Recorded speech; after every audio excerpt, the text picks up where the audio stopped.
जुगनू बहुत दुबला पतला एक नंबर का कंजूस और लालची व्यक्ति था। वो अपने परिवार के साथ रहता था। परिवार में एक बूढ़ी माँ, पत्नी और बेटा था। उसकी पत्नी मोटी थी। उसे खाने का बहुत शौक था। उसे हर समय भूख लगी रहती थी तथा वो एक बार में 10 आदमियों का खाना खा लेती थी। जुगनू का बेटा चीनू बहुत शरारती था। अरे भगवान, नाश्ता कहाँ है? जल्दी लाओ, मुंशी मेरा इंतजार कर रहा होगा। हाय, वो कलवा मुंशी आपका इंतजार क्यों करने लगा? उसे बोलो दुकान खोल के काम करे। अरे तुमको कितनी बार कहा है, वो दुकान नहीं है। दुकान नहीं तो क्या है? लोगों को रुपये ब्याज पर उधार देने की दुकान ही तो है। उधार की दुकान। अब तुमको कौन समझाए है? मैं गधे को समझा सकता हूँ पर तुमको नहीं है? हाँ, ये सही कहा आपने। उस मुंशी को बोलो आपकी उधार की दुकान खोल के काम करे। ना ना, वो नहीं खोलेगा। दुकान खोलते ही सफाई करनी पड़ती है। मुंशी झाड़ू नहीं लगाता, मैं लगाता हूँ। हैं? आप झाड़ू लगाते हो दुकान में? तुमको पता है रुपए भी बच जाते हैं। वो जो लड़का पहले झाड़ू लगाने आता था ना, वो बोला सेठ जी 5 रुपया बढ़ा दो। अरे भाई, काहे के 5 रुपया बढ़ा दूं? हैं? काम तो उतना ही है, तो रुपए काहे बढ़ेंगे? मैंने कहा तुम जाओ भाई। और वो मुंशी तो सबका बाप है। बोला सेठ जी रोज झाड़ू लगाने के महीने का 30 रुपया लूंगा। अब तुम ही बताओ भाग्यवान, इन लोगों ने लूट मचा रखी है। अरे तो दे देते ना। आपको रोज रोज झाड़ू लगाते शर्म नहीं लगती? अरे अपना काम करने में कैसी शर्म, और रुपया भी बच जाता है। आप भी ना। अब आज थोड़ी देर होगी। क्यों, नाश्ता बना नहीं अभी तक? बना था पर क्या? वो मैंने खा लिया। मेरा नाश्ता खा लिया? तो कोई नहीं, चीनू या माँ के हिस्से का मुझे दे दो, उनके लिए फिर से बनवा लेना। उनका भी मैंने खा लिया। सुबह जितना नाश्ता बना था मैंने खा लिया। अब क्या करूं, पूरियां देखकर रहा नहीं गया। तुम्हारी इस खाने की आदत ने मुझे बर्बाद कर दिया है।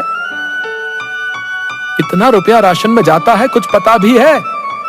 ऊपर से जब देखो खा खा कर कितनी मोटी हो रही है। सुनो जी, कितनी बार कहा है, कुछ भी कहो पर मुझे मोटी मत कहा करो। मेरा वजन है ही कितना, बस 150 किलो ही तो है। ये कोई मोटापा है क्या? हे प्रभु, तू ही समझा इसे। सुनो, मैं जा रहा हूँ। अगर खाने को कुछ बचे तो भिजवा देना। तभी अंदर से आवाज आई, जुगनू, अरे ओ जुगनू, सुन तो।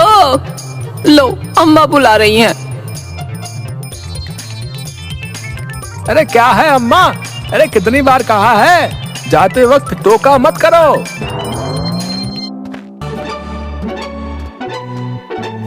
बेटा, मैंने कब टोका? टोकती तो ये मुटल्ली है। बबली ने माँ को घूर कर देखा। ऐसे क्या घूर रही है? माँ इसे छोड़ो, बोलो क्या काम है? बेटा, मैंने रात को सपने में तेरी दादी को देखा। वो बोली कि उसको गंगा घाट जाना है। अब बेटा, उसको गए तो 20 बरस हो गए। ऐसा कर, तू गंगा जी के दर्शन करा। और हाँ, इस मुटल्ली और चीनू को भी ले जाइयो। अरे माँ, गंगा जी यहाँ थोड़े ही है। अरे उसके लिए काशी जाना पड़ेगा, काशी। हाँ तो जाना। और सुन, मैंने तो कह दिया, तेरी कंजूसी यहाँ ना चलेगी। अगर नहीं गया तो सबको इस घर से निकाल दूंगी, समझा? कहाँ फंसा रही हो मेरी माँ? मैं और बेटा तो सही है, लेकिन इसका तो किराया भी 4 के बराबर लगेगा। अब आपकी खैर नहीं। अच्छा माँ, अभी जाता हूँ, दुकान का काम निपटा कर आता हूँ।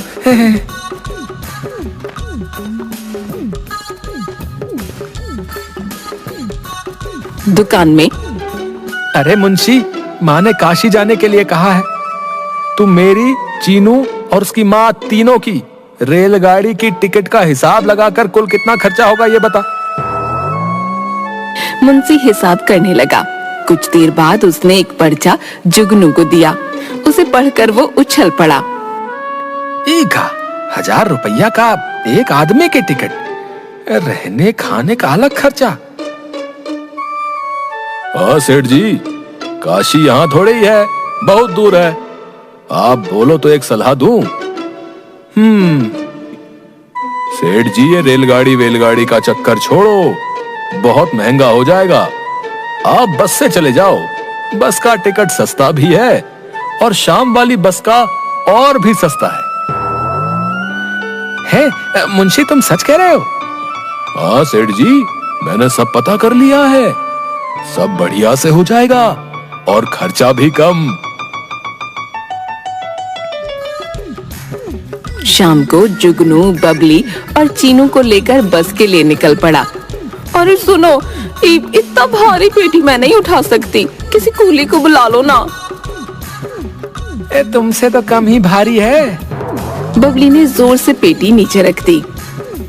अरे ये क्या, चलो जल्दी से उठाओ इसे, देर हो रही है।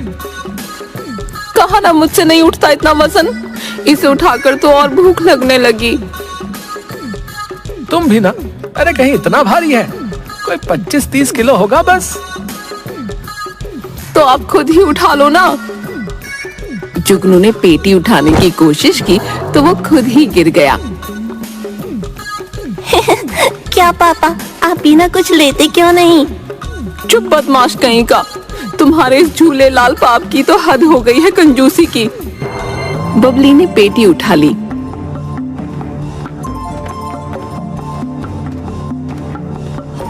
तीनों स्टैंड पर पहुंचे तो वहां बहुत भीड़ थी।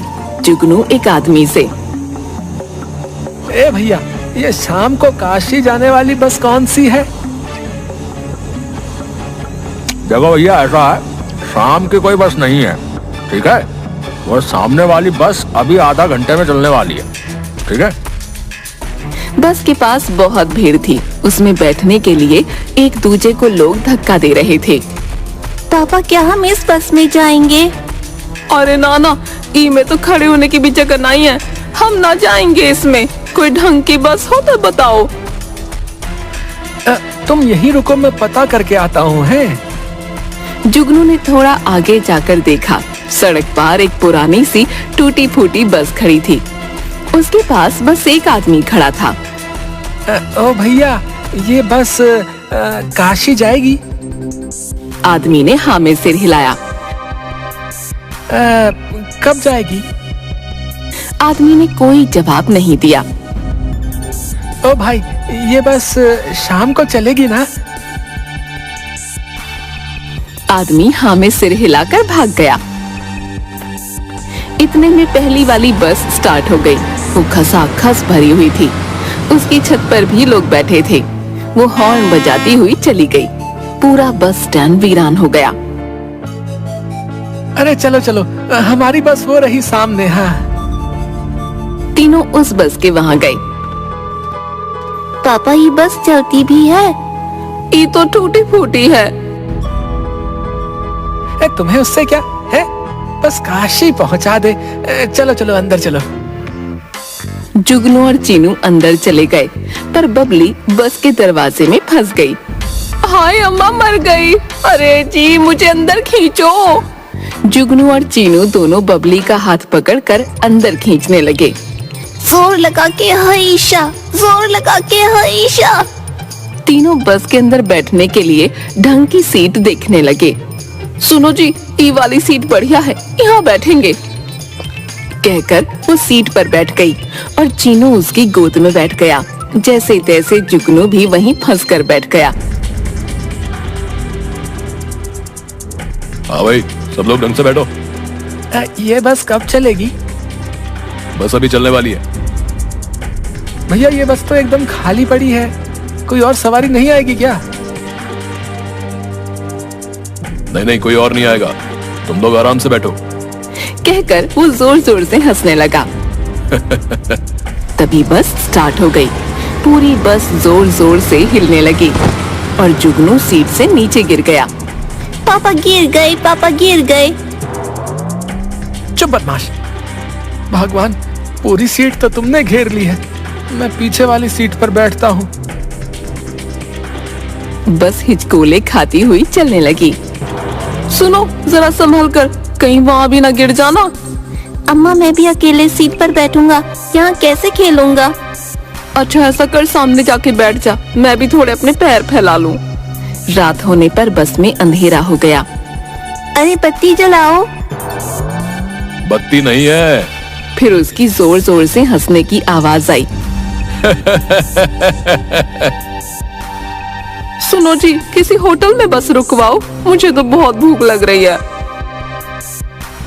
ये बस सुबह से पहले कहीं नहीं रुकेगी। फिर उसकी जोर जोर से हंसने की आवाज आई। अरे सुबह खा लेना, अभी खिड़की खोलकर आराम से सो जाओ। भूखे पेट नींद, ये बढ़िया मजाक है। तभी उसे खाने से भरी हुई हवा में नाचती थाली दिखाई दी। उसने बोलने की कोशिश की पर मुंह से आवाज नहीं निकली। बबली ने थाली पकड़ ली और सब खा गई। उसके बाद मिठाई की थाली हवा में नाचने लगी। उसे देखकर बबली की आंखें बड़ी हो गईं। उसने उस थाली को पकड़ा और सब कुछ खा गई। बस सब्जी पूरी और मिल जाए। उसके सामने सब्जी पूरी से भरी थाली प्रकट हो गई। उसने फटाफट सब खाया और एक लंबी डकार लेकर सो गई। जुगनू उंगलियों पर गिनकर हिसाब करने लगा। एक आदमी का 1000, 2 का 2, नहीं भगवान के तो बस खाने खाने का 1000 हो जाएगा।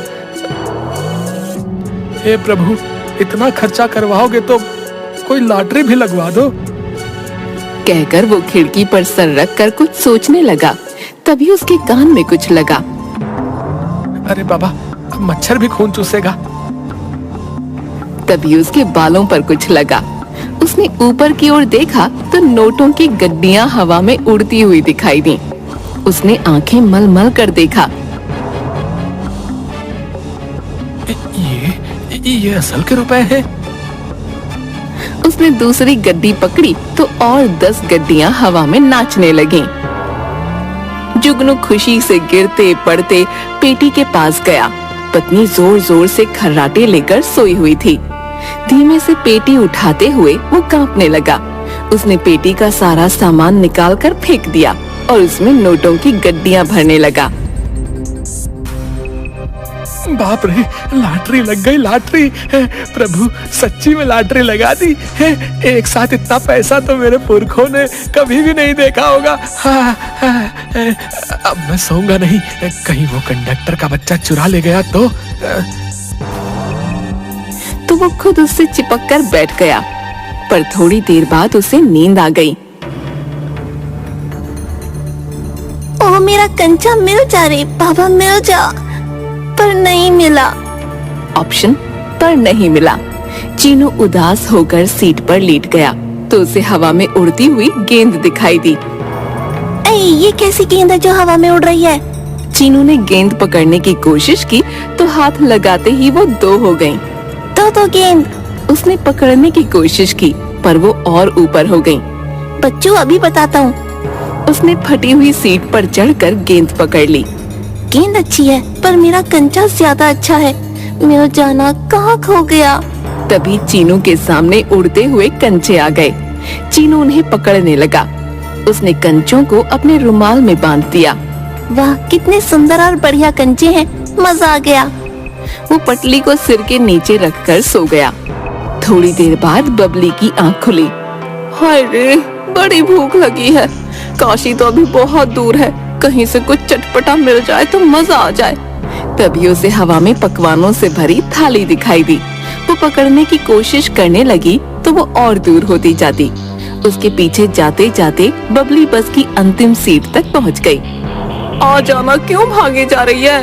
कहकर उसने छलांग लगा दी, पर वो खुद ही हवा में गोल गोल घूमने लगी। बचाओ, अरे बचाओ, बचाओ! वो धड़ाम से नीचे गिरी और पूरी बस उछल गई।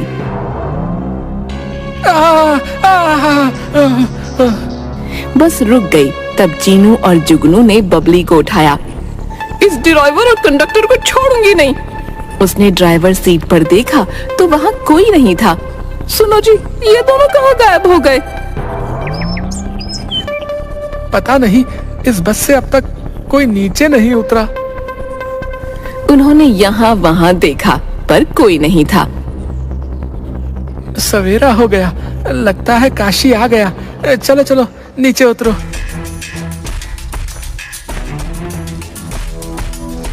नीचे उतरने के बाद पापा, ये तो हमारे गांव जैसा लग रहा है।